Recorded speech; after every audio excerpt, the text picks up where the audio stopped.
السلام عليكم ومرحبا بكم في مطبخ أسماء كوك. اليوم حبيت نشارك معكم وصفة البجاوية اللي هي توالم بزاف في العيد الكبير وموسم الحج. مباشرة مع كيفية التحضير والمقادير. عندنا هنايا القطايف وزن 500 غرام، القطايف السورية أو التركية كيف نحمسوها إما في الفرن إما في المقلاة. أنا راح نحمرهم في المقلاة. نحطوها في مقلاة ونخلطوها، كل مرة نخلطوها ما خلوهاش حتى تنحرق، لازم نعسوها هكذا. نديروها في المقلاة ونحركوها، ما نغفلوش عليها، ونديروها على أجزاء وهكذا نفتحوها. لازم نفتحوها باش نحمسوها جيدا. هكذا نحمسو القطايف تاعنا بدون توقف. هذه هي القطايف تاعنا بعد ما حمسناها، حصلنا على هذا الشكل. فتوها هك غير بالايد هكذا. هذه هي 500 غرام نتاع القطايف. نضيف ليها ملعقه كبيره نتاع الفانيلا هكذا، هاك 4 كؤوس تاع كاوكاو محمص ومرحي خشين هكذا. هذا الكاس الاول. الكاس الثاني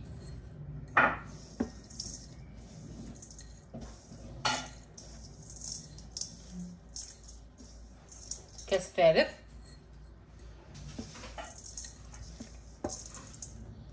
الكاس الرابع. نمسو الجلجلان تاعنا جيدا. نضيف الكاس الاول نتاع الجلجلان او السمسم محمص. الكاس الثاني هكذا.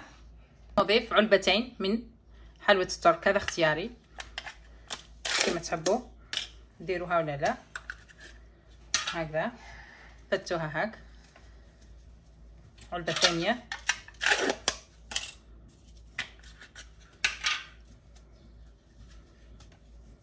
هكذا.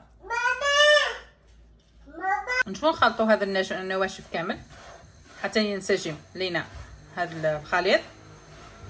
لازم تستعملوا جفنة واسعة كما هاك. بعد ما خلطناهم جيدا حصلنا على هذا النتيجة. نجيبوا الآن كاسرونة. عندنا هنايا جلوكوز وزوج علبات تاع الكابريس كراميل، هذه النوعية.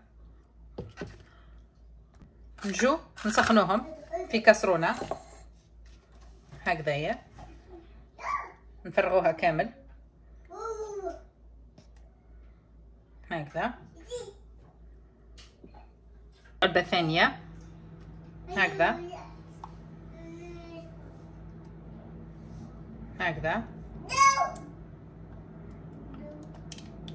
فرقوها كامل هاك. وهذا لو غاست حموها في ميكرووند باش تجيكم سهله هكذا. نفرقوها كامل هنا في الكاسرونه هكذا. هذه العلبه الثانيه. نضيف لها قطعه من الزبده حوالي 100 غرام، ونجيبو هنا كذلك غلوكوز، هذا نديرو منه حوالي 4 ملاعق هكذا هكذا. 1 2 3 4. هذا يعطيها التعليكه هذيك تاع البجاويه. بجاويه بدون ما تكون معلكه ماهيش بجاويه هكذا. نسخنوا هذوكا على النار حتى ينسجم الخليط. حركوا بحذر هكذا حتى ينسجم لينا الخليط. هنا عندنا زوج علبات تاع كابريس كراميل و100 غرام تاع زبده و4 ملاعق جلوكوز هكذا. بعد ما سخناه تحصلنا على هذه النتيجه. نجيبوا الخليط تاعنا هذاك ونصب عليه كميه نصف الكميه هكذا ونخلطو ونشوفوا الا نسحقو نزيدو ونخلطو بهذه خاطر مازالو سخون.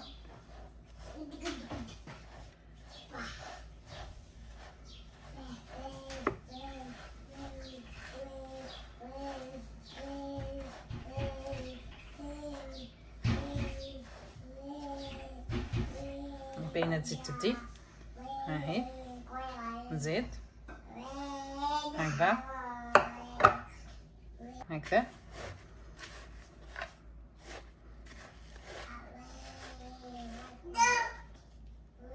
نستعملوا اليد دركا هكذا. هاي بردت معنا شويه.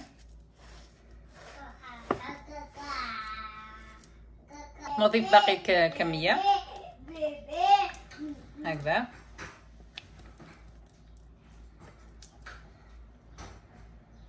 ولا ما كفاتناش نزيدو عسل عادي عسيله في الفدير حتى تطم لينا. نخلطو نجيبو القالب تاعنا اللي حنديرو فيه. هذه هي البجاويه تاعنا نصبوها كامل وهي دافيه هكذا، ما نخلوهاش حتى تبرد تحكم روحها ويحكم روحو الغلوكوز هكذا.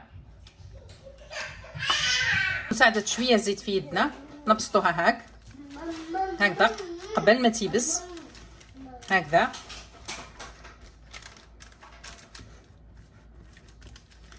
ما لازمش تكون مرتفعه بزاف ومش رقيقه بزاف، في الحجم المعقول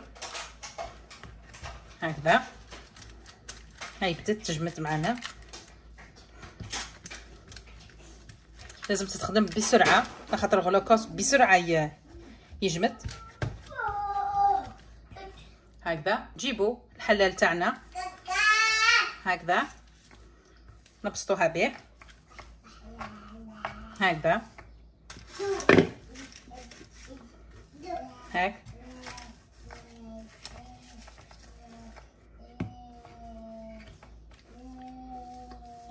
هكذا. نعدلوا السطح جيدا بمساعدة كوبات ولا اي حاجة عندكم، من الاحسن هكذا حلال.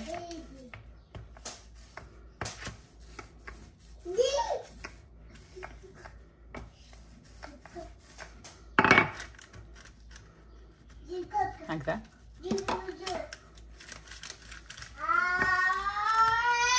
هكذا نعدلوا السطح تكون جاهزة.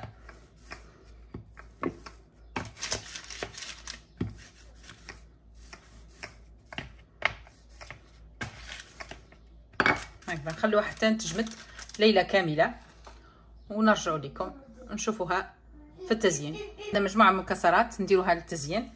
نضيف لها ملعقتين من العسل هكذا، ملعقة من الغلوكوز هاك. الغلوكوز هو لاكول تاع هذه المكسرات. هذه المكسرات راح نزينوا بهم هكذا. نحطوها على النار.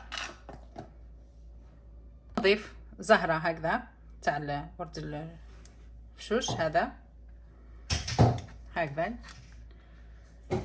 نكمل كامل معاهم هكذا. نجو نقطعوها بعد ما ترصيتها فقط وخليتها بردت شويه في الثلاجه فقط لأجل التصوير هكذا. راها شويه تجي صعبه في التقطيع، لازم تقطعوها قبل ما ديروها في الثلاجه او تخلوها تبات. تقطعوها تسووا السطح تاعها هكذا. هذه هي حلوه البجاويه تاعنا حاضره معنا. شوفوا شحال هايله. شوفوا انا زينتها بهذا بالورد وهذه زينتها ب لا ديفيرونس فقط في هذه بالورد وهذه بلا سوريز. التزيين دائما يبقى اختياري. حبيت نقسم معكم حبه وتشوفوا. شوفوا كيفاش تجي معلكه. شوف الا كانت بدون غلوكوز ومش معلكه ما تقولوش عليها بجاويه، لازم تعود هكذا معلكه. هذا هو السر تاعها، لازم تكون بالغلوكوز والوصفات اللي تكون غير بالعسل ولا كونفيتور ولا ماهيش صحيحه، لازم تعود فيها التعليكه. هذه هي الشغل تاعها كامل، واللي ان شاء الله ديروها بهذه الطريقه. والان لحقنا الى نهايه الفيديو. دمتم في رعايه الله وحفظه، والى اللقاء مع وصفات اخرى ان شاء الله. مع السلامه. اذا هذه هي حلوه البجاويه تاعنا حاضره معنا، اللي ان شاء الله ديروها بهذه الطريقه وتوالم بزاف الاعياد، سقط العيد الكبير وموسم الحج. والان لحقنا الى نهايه الفيديو. دمتم في رعايه الله وحفظه، والى اللقاء مع وصفات اخرى ان شاء الله. مع السلامه.